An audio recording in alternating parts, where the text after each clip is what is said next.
O Senhor esteja convosco.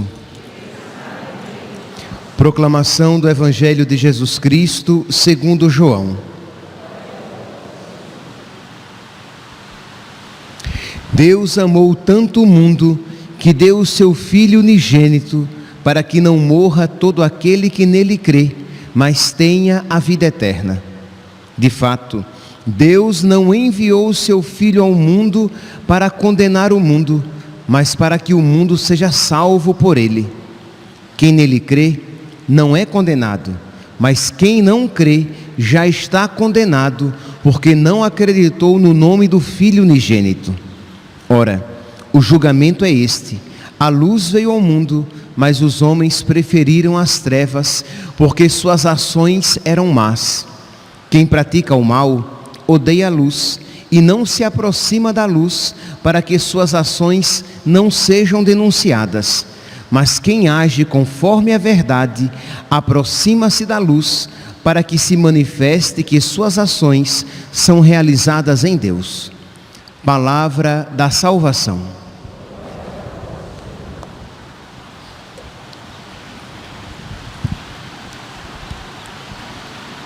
Caríssimos irmãos e irmãs, o Evangelho de hoje é uma continuação deste capítulo 3º, tão bonito, de São João, que fala do amor de Deus.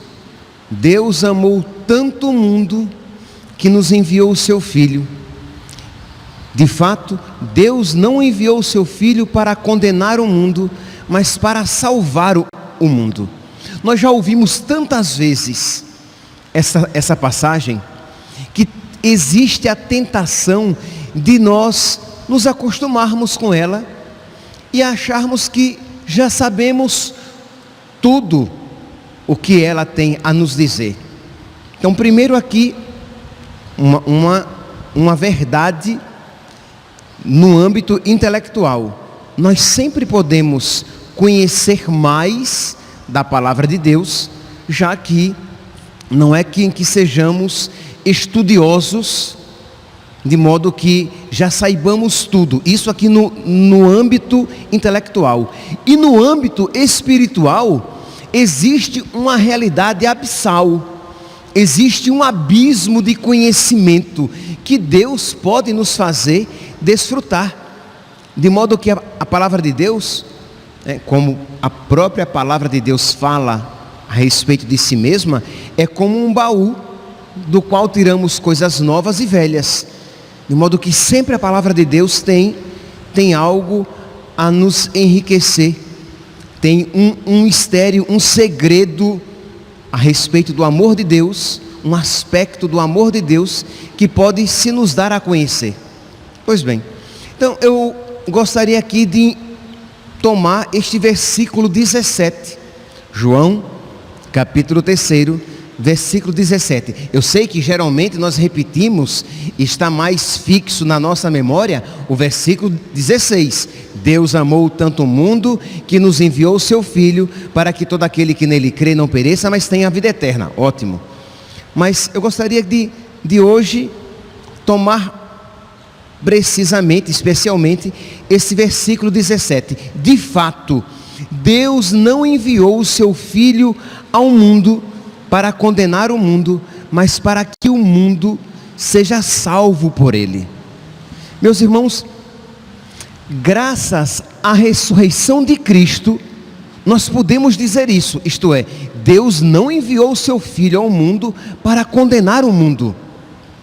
Isto é, porque Jesus ressuscitou, eu estou repetindo para que fique bem claro, porque Jesus ressuscitou, nós podemos dizer, de fato, Deus não enviou o seu Filho para condenar o mundo, mas para salvar o mundo. Por que eu estou dizendo isso? Porque, meus santos, se Jesus não tivesse ressuscitado, o mundo continuaria nos seus pecados. Deixa eu dar um exemplo humano para que nós entendamos, talvez entendamos melhor. Imagine uma pessoa bem ruim, que já lhe fez muitos males, que já lhe prejudicou várias vezes, que já traiu a sua confiança um bocado de vezes. E aí vem uma pessoa e diz: olha, perdoe aquela pessoa, faça esse favor para ela. Aí você vai e diz assim: olhe, eu vou mostrar a você que ela não é de confiança. Eu vou mostrar a você que ela não vale nada. Eu vou mostrar a você de que ela continua a mesma pessoa ruim. Aí você vai e faz aquele favor para aquela pessoa, e ela novamente paga a você com infidelidade e maldade. Aí você diz: tá vendo? Eu não disse que ela ia fazer isso. Eu não disse que ela não vale nada. Não foi isso que Deus fez conosco. Isto é, nós não valemos nada. O amor de Deus veio ao mundo. Deus enviou o seu filho. Nós matamos o seu filho, e Deus poderia dizer: tá vendo? Eles não valem nada. Eu mandei o meu filho para salvá-los, e eles mataram o meu filho. Eu mandei o meu filho para ensinar a eles o caminho da salvação, e eles destruíram o caminho que eu enviei. Mas Deus não fez isso. Nós matamos o seu filho. Deus então ressuscita o seu filho, para que todo aquele que nele crê não pereça, mas tenha a vida eterna. Não obstante a nossa maldade, Deus diz: mesmo assim, eu vou então ressuscitar o meu filho, para que aqueles então que se arrependerem da maldade que fizeram, para aqueles que crerem no meu amor, para aqueles que não duvidarem de que eu os amo e quero a salvação, esses poderão alcançá-la por toda a eternidade. Vê aqui, meus santos, este ponto fundamental. O pai poderia dizer: eu já fiz tudo para que eles se salvassem. Eu enviei até o meu filho, eu dei a eles. Eu não poderia dar a eles nada de maior, porque Deus deu a si mesmo. E eles fizeram pouco caso. Eles desprezaram. Eles mataram cruelmente o meu filho. Então, não tem mais jeito, eles estão perdidos. Mas Deus não fez isso. Percebe aqui, meus santos, o grande amor de Deus, e que nós precisamos meditar constantemente a respeito dessa verdade, para que essa verdade encha o nosso coração de alegria, para que essa verdade encha o nosso coração de necessidade de amar a Deus de volta. Senhor, o Senhor me ama tanto assim, eu quero amá-lo de volta. É verdade, Senhor. Aí você lê de novo esse versículo, e agora de uma maneira diferente. De fato, Deus não enviou o seu filho para condenar o mundo, porque se ele enviasse o seu filho para condenar o mundo, era só deixar o quê? Que a morte fosse a última palavra. Deus teria mais ainda todos os motivos para condenar o mundo, porque nós matamos o seu filho. Mas ele não enviou o seu filho para dizer: está vendo que eles não valem nada? Eu sabia, eu só fiz isso para eu não ter dúvidas. Ele não vale nada. Eu estou dizendo isso porque são palavras que nós usamos quando queremos nos justificar em odiar uma pessoa. Quando nós queremos justificar nossa consciência em não querer amar uma pessoa, perdoar uma pessoa, a gente diz: está vendo? Eu fiz isso, gente, só para mostrar a vocês que ele não vale nada.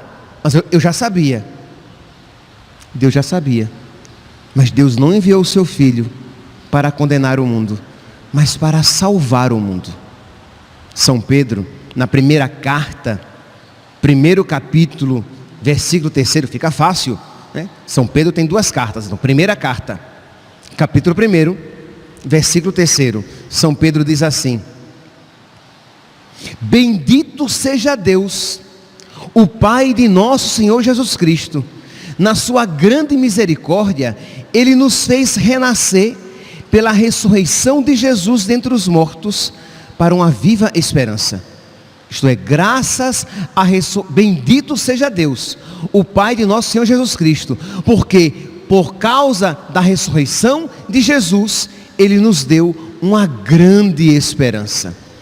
Graças à ressurreição de Jesus, nós temos esperança, de modo que nós podemos dizer que a ressurreição de Jesus é uma expressão da misericórdia de Deus para conosco. Quando Jesus ressuscita o seu Filho, Ele está tendo misericórdia de nós. Por quê? Porque Ele está fazendo com que a vinda do seu Filho não seja para a nossa condenação, mas para a nossa salvação. Percebe que a gente começa a olhar agora para a ressurreição de Jesus de uma maneira diferente. Um outro aspecto se nos mostra. Nossa, Jesus então, ao ressuscitar Jesus, Ele estava tendo misericórdia de nós, porque se Jesus não ressuscitasse, nós permaneceríamos nos nossos pecados, e se Jesus não ressuscitasse, a vinda de Jesus teria sido para confirmar ainda mais a nossa condenação. Mas Deus não enviou o seu Filho para condenar o mundo, mas para salvar o mundo. Por isso que nós podemos dizer com toda a confiança o versículo anterior: Deus enviou o seu Filho.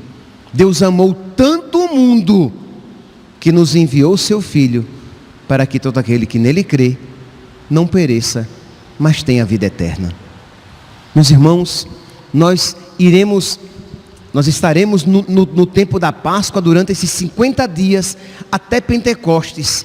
E eu digo a vocês, se nós passarmos os 50 dias meditando sobre a ressurreição de nosso Senhor, se nós passarmos os 50 dias meditando sobre essas realidades, sua paixão, morte e ressurreição, nós terminaremos os 50 dias e ainda haverá um conteúdo infinito para que nós meditemos e para que surjam frutos espirituais do nosso coração.